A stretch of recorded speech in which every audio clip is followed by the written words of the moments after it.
Estamos de volta com o programa Direção Espiritual. No bloco anterior a gente leu um e-mail que chegou encaminhado, né? Justamente um testemunho de uma psicóloga falando do quanto ela estava indignada com a falta de não na relação pai e filho, a partir da história do sofrimento, né, tão trágico da Eloá. E a gente estava falando justamente aqui que a verdadeira educação ela se estabelece a partir do equilíbrio, né, entre não e sim.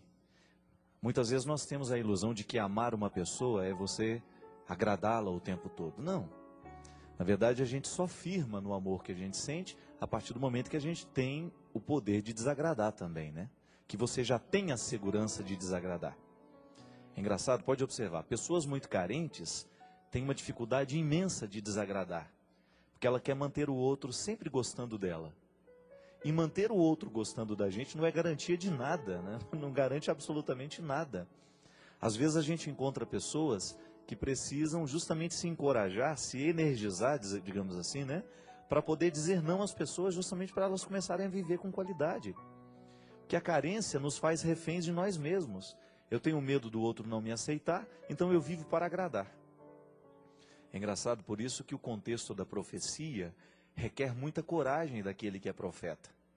Porque senão o profeta ele vai se camuflando, né, de acordo com a situação, e ele nunca vai ter a coragem de dizer a verdade, porque ele tem medo do que os outros vão achar dele.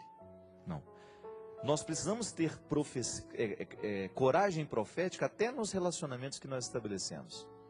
E, gente, às vezes nós encontramos filhos que mandam nos pais. Esta ordem não pode ser invertida, minha gente. Uma criança de 5, 6 anos, ela não está madura para as decisões. Ela precisa ter uma voz que venha de cima. É interessante que na ética a gente tem 2 modelos de ética, né? A ética da autonomia e a ética da heteronomia. O que é a ética da autonomia? É quando eu comando as minhas regras. Eu já tenho domínio sobre os meus valores, eu já tenho uma autonomia para decidir. A heteronomia é quando a regra vem de fora, eu preciso escutar o que o outro está dizendo, o que ele me aconselha, para que eu possa agir. A gente precisa se equilibrar também nas duas. Eu não posso ter a minha ética pessoal e viver a partir dela somente, como eu também não posso viver somente do que os outros me mandam fazer. A maturidade consiste em nós vivermos o equilíbrio dessas duas éticas. Eu tenho autonomia, mas também tenho espaço para a heteronomia. Isto é, eu escuto o que o outro também tem a me dizer. Eu sou capaz de respeitar a regra do outro também. É uma regra que vem de fora, que para mim tem valor também. Veja bem que a educação ela passa o tempo todo. Uma criança de 5, 6 anos, ela ainda não tem autonomia para decidir muita coisa. Ela já tem, é claro, ela se exerce em pequenas autonomias. Ela escolhe o brinquedo que ela quer brincar, ela escolhe isso. Coisas que você sabe que o seu filho precisa saber escolher, deixe que ele escolha. É até bonitinho, né? Ver a criança tomando gosto pelas cores. Eu me lembro que era uma tristeza lá em casa. O meu pai mandava cortar o cabelo de todo mundo igual. E era uma tristeza que tinha um corte chamado meia cabeleira. Já ouviu falar nisso? Era uma das coisas mais feias que podia existir na vida, né? Que era tudo suruca aqui, ó. E aí ficava só aquele topete, assim. Meia cabeleira. Parecia o corte do exército, né? E eu já era meio assim, enjoadinho desde pequenininho, né? Quando via o meu cabelo dos meus irmãos daquele jeito, eu já me ficava ameaçado. E eu consegui convencer o meu pai a deixar o meu cabelo do jeito que era. Eu até tenho umas fotos assim. Eu tinha um cabelinho de cuia. Horroroso também, mas eu gostava, né? Parecia que tinha colocado uma cuia na minha cabeça e feito aquele negócio assim. É igual o cabelo do Maurinho, filho do Edson. Belezinha, um capacetezinho assim. Maurinho é lindo. E eu me recordo que naquele, igualzinho do China, do meu antigo diretor aqui, tá lá em Portugal.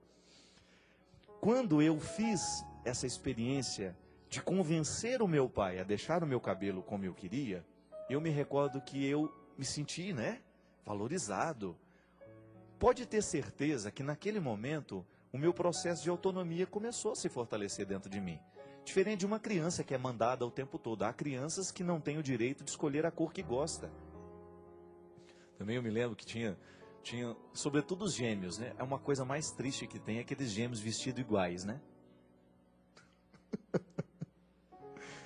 A gente saía, tinha uns amiguinhos gêmeos, aquilo despersonaliza, né? Porque fica tudo igual, né?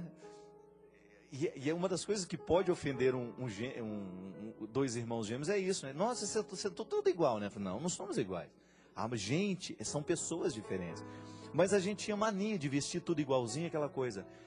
Pode observar que depois, quando vai entrando no processo da autonomia, a própria criança rejeita, não quer mais a roupa que a mãe escolhe.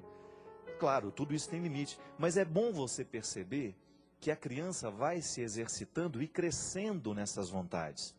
Agora, pelo amor de Deus, quando você percebe que o seu filho está querendo escolher o que ele ainda não está preparado para escolher, e você permite, você está permitindo uma agressão moral nessa criança.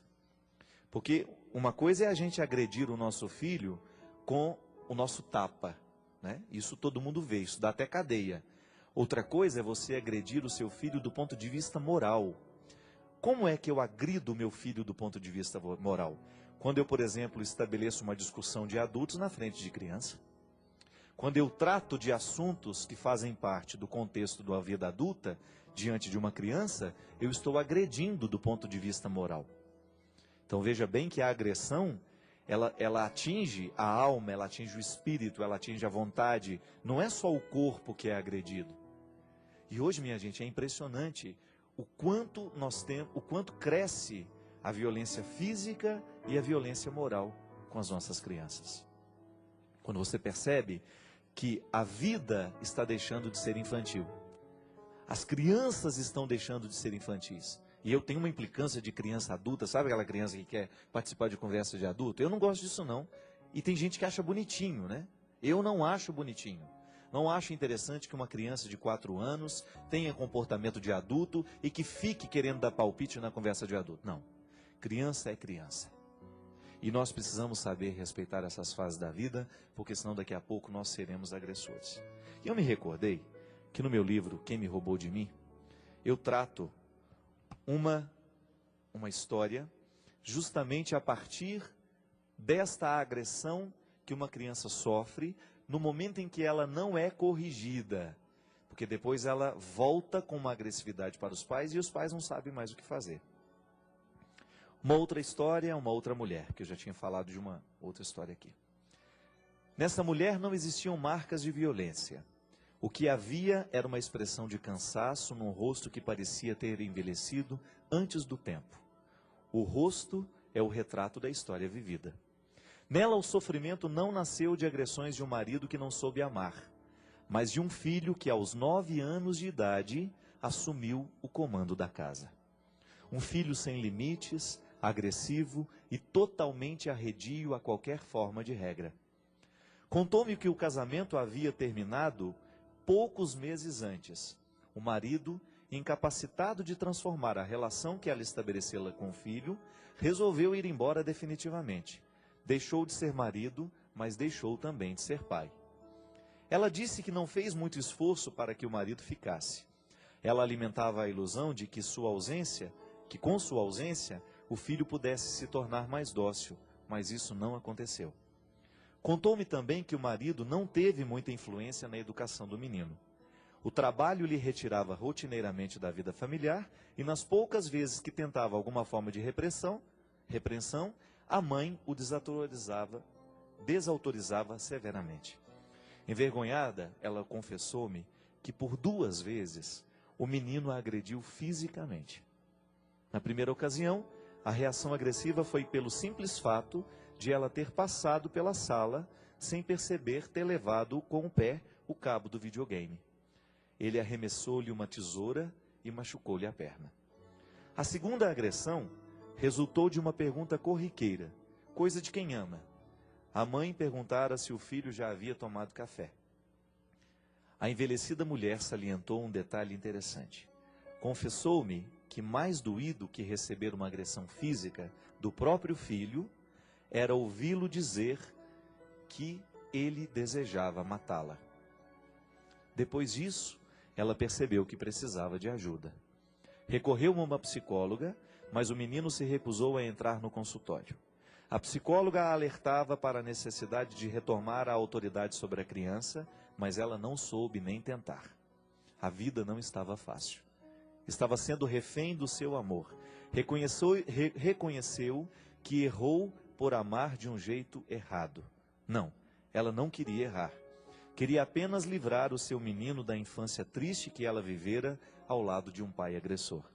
No ímpeto de fazer-lhe bem, acabou por alimentar no filho uma personalidade sem controle e monstruosa. Admitiu temê-lo. Reconheceu que escolhe as palavras para falar com ele porque tem medo da sua reação. A relação está invertida. O filho assumiu o controle da mãe. Ele tem acesso ao seu medo, sabe que é soberano porque reconhece a fragilidade da mulher que não quer errar. Não querer errar é uma fragilidade terrível. O medo do erro nos neutraliza as forças e não nos permite ir além do nosso pequeno mundo. Você já deve ter visto muitas histórias assim. Crianças que têm, parece um reizinho dentro de casa, né? Ele manda, ele desmanda, ele agride. Eu acho interessante, vocês já viram aquele programa da Super Nani, né? A Super Nani é durona, né? Ela não dá moleza, não. E uma das coisas que eu acho mais interessante na pedagogia dela é que toda vez que a criança faz alguma coisa errada, ela tem que ir para um cantinho da casa, não é? Um banquinho, onde ela vai sentar e pensar no que fez. Isso é muito interessante. Veja bem que não tem grito, não tem escândalo, mas a criança é levada a pensar sobre a sua atitude. Só que agora, minha gente, se eu pudesse entrar dentro da casa dos outros e dar palpite, eu não vou fazer isso, né? Já chega os problemas que eu tenho. Eu ia colocar o pai de castigo, porque às vezes o erro vem muito, é do pai também. Ó, vão sentar aí no banquinho vocês dois aí, e vão pensar na atitude que vocês estão tendo com essas crianças. Então, já que a gente pode no programa de Direção Espiritual, quem sabe eu vou sentar você no banquinho agora. Você está aí ouvindo, eu acho que o padre tem razão, eu estou errando na educação do meu filho. Pensa sobre tudo aquilo que você está permitindo que o seu filho faça. Minha gente, a melhor forma de nós resolvermos os conflitos é a gente estabelecer diálogo. É a gente explicar o porquê dos nãos.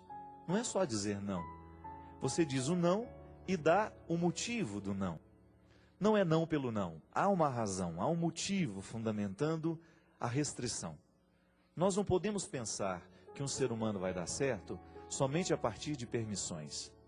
Você sabe muito bem que esta educação permissiva, ela não permite o amadurecimento das pessoas. A única coisa que ela permite é o sossego, né? Porque aí você dorme e está deixando tudo mesmo, você fica tranquila e as coisas vão acontecendo e você está fora da responsabilidade. Não, não é para ser assim. Definitivamente, ninguém lhe obrigou a colocar um filho no mundo e a partir do momento que você o colocou, é responsabilidade sua comandar o processo. Comandar este processo é o absolutamente necessário para que você tenha condições de pelo menos deitar a sua cabeça no travesseiro e dormir tranquilo. Porque é este comando que você precisa fazer, é esta rédea que você precisa ter na mão que vai lhe dar tranquilidade. E diga sim, e diga não. Equilibre-se o tempo todo nessas duas possibilidades. Porque a educação dos nossos filhos, dos nossos colégios também é a mesma coisa, dentro dos nossos colégios, dentro dos nossos ambientes de trabalho, somente no momento em que nós equilibramos o sim e o não, é que nós temos a possibilidade de nos equilibrarmos na autonomia e na heteronomia das regras.